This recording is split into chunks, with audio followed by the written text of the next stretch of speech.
મિત્રો, કેમ છો? આજે આપણે આવી ગયા છે ગરુડેશ્વર તાલુકો, જિલ્લો નર્મદા, એકતાનગર કેવડિયા કોલોની, પોલીસ સ્ટેશનથી 500 મીટર આગળ મટકા ભોજનાલયની આપણે મુલાકાત લઈશું.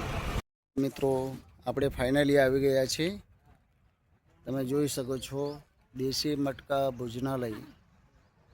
આ સ્થળ આવ્યું છે સ્ટેચ્યુ ઓફ યુનિટી. જ્યારે પણ તમે ફરવા આવો તો કેવડિયા કોલોની, હાલમાં નામ બદલાઈ ગયું છે, એકતાનગર નામ થઈ ગયું છે. જ્યારે પણ સ્ટેચ્યુ ઓફ યુનિટી તમે ફરવા માટે આવો તો અચૂક આ દેશી મટકા ભોજનાલયની મુલાકાત લો. અહીં ચૂલા પર બનેલી દેશી પદ્ધતિથી બનાવેલી વાનગીઓ મળશે. જે દુકાનના ઓનર છે સુખરામભાઈ, એમની આપણે મુલાકાત હમણાં લેશું. તો મિત્રો, આ દેશી મટકા ભોજનાલયના દુકાનના ઓનર છે સુખરામભાઈ. એમની પર આપણે જાણીશું કે અહીંયા તમારે ત્યાં જમવામાં કઈ કઈ વાનગીઓ મળશે. સુખરામભાઈ, જણાવશો અમારા મિત્રોને? હા, મારા મિત્રો, તમને જણાવું કે મારા ત્યાં એકદમ દેશી ખાવાનું, નેચરલ ખાવાનું મળે.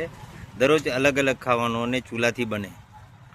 મકાઈના રોટલા, કઠોળ, શાક અને લસણી ચટણી અને અડદના ઢેબરા, અડદના વડા કહેવામાં આવે. એ મારા સિવાય અહીં પૂરા નર્મદા જિલ્લામાં અડદના વડા ના મળે. અને લસણી ચટણી પથ્થર શિલ્પે લસોટ કે બનાતા હું. અને જમવાનું એકદમ સાદું અને નેચરલ ખાવાનું મળે છે ચૂલાથી.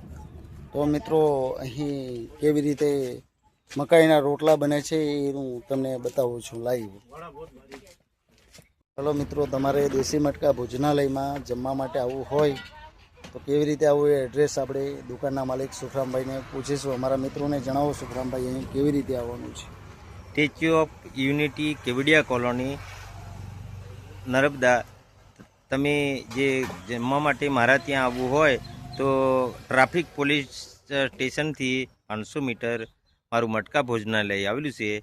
અને એમાં મકાઈના રોટલા, કઠોળ, શાક, લસણી ચટણી અને અડદની દાળના વડા મારા ત્યાં મળશે. પૂરા નર્મદા જિલ્લામાં મારા સિવાય કોઈ જગ્યાએ અડદના વડા મળે નહીં. અને ચૂલાથી અને નેચરલ બનાવેલું જમવાનું મળશે. એકવાર મારા મિત્રો મુલાકાત લે મટકા ભોજનાલય. તો ફ્રેન્ડ, આ તમે જોઈ શકો છો એકદમ દેશી પદ્ધતિથી ચૂલા ઉપર આ મકાઈના રોટલા બને છે. પલટાવ્યા પછી 2 વાર ફૂલ્યા પછી, પૂરીની જેમ ફૂલ્યા પછી રોટલો નીકળે છે. કાંઈ વગર રોટલો ના નીકળે. આ લોટ બંધાઈ રહ્યો છે. એકદમ દેશી પદ્ધતિથી આ રોટલા બનાવવામાં આવે છે. આ તમે જોઈ શકો છો મકાઈના રોટલા. કોઈ પણ વાનગી ગેસ પર બનતી નથી, તમામ વાનગીઓ ચૂલા પર બને છે. એકવાર આવીને અવશ્ય તમે મુલાકાત લો तो तमने ख्याल आवशे. हमारे यहाँ ये महाराष्ट्र पुणे से आए हैं ये भाई. ये देसी मटका भोजनालय में इसने खाना खाया तो इससे हम पूछते हैं खाना कैसा लगा भाई आप? खाना एकदम बढ़िया है, घर जैसा खाना है. 5 स्टार होटल में कोई पैसा डाल के उपयोग नहीं है. 1 नंबर खाना है इधर, एकदम बढ़िया खाना. तो आप क्या बोलना चाहोगे? मित्रों, અહીં દેશી મટકા ભોજનાલયમાં આવેલા કસ્ટમરના રિવ્યૂ લેશું. અહીં જમવાનું કેવું છે, એમનો શું પ્રતિભાવ છે જાણીશું. મિત્રો, અહીં જમવાનું કેવું તમને લાગે છે? બહુ સરસ